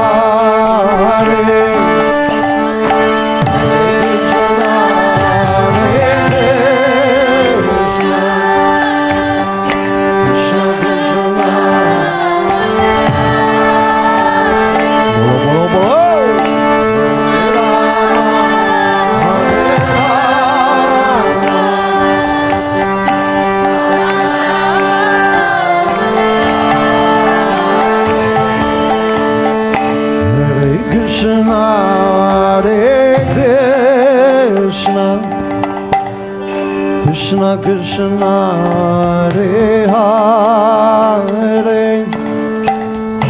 Hare Rama, Hare Rama,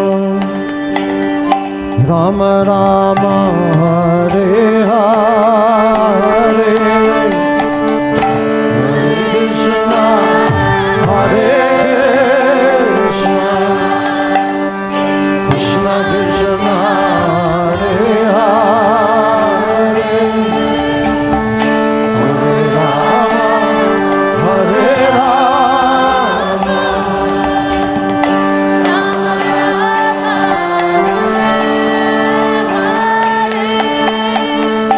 Hare Krishna, Hare Krishna, Krishna Krishna, Hare Hare, Hare Rama, Hare Rama, Rama Rama, Hare Hare.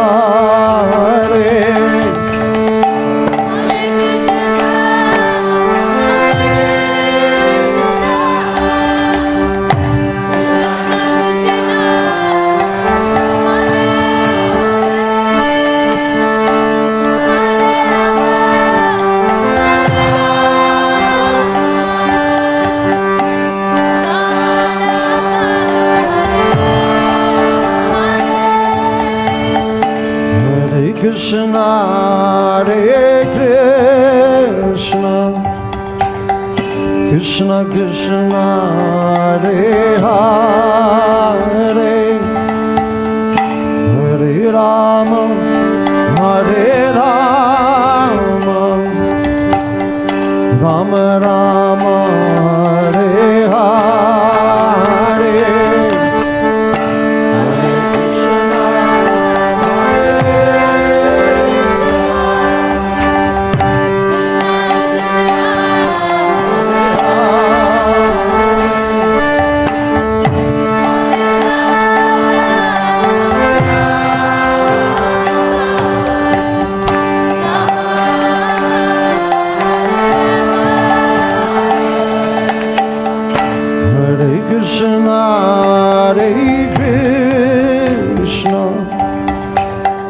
Krishna Krishna, Hare Hare,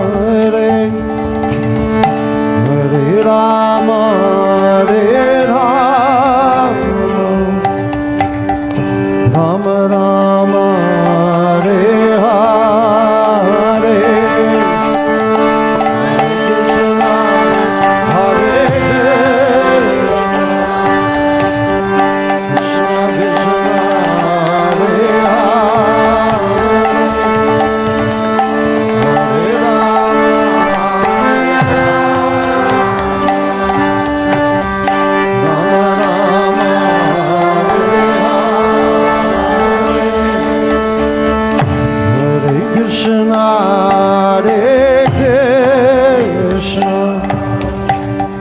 Krishna Krishna, Hare Hare,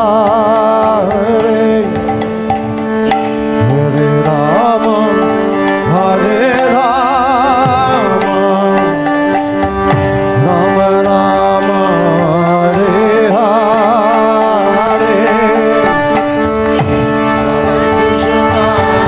Hare Krishna,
Krishna, Hare Krishna, Krishna Krishna, Hare Hare, Hare Rama, Hare Rama, Rama Rama, Hare Hare, Krishna, Hare Krishna, Krishna Krishna, Hare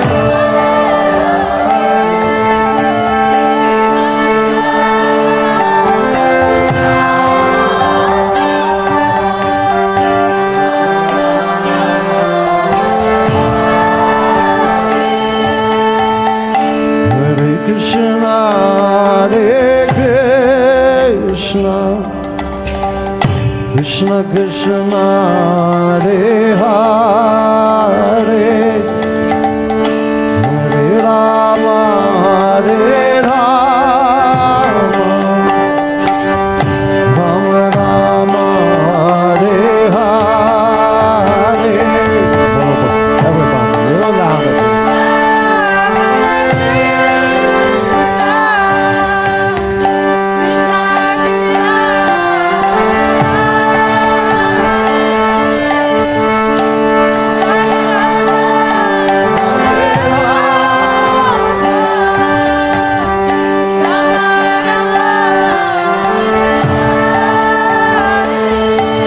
Hare Krishna, Hare Krishna, Krishna Krishna, Hare Hare, Hare Rama, Hare Rama, Rama Rama, Hare Hare.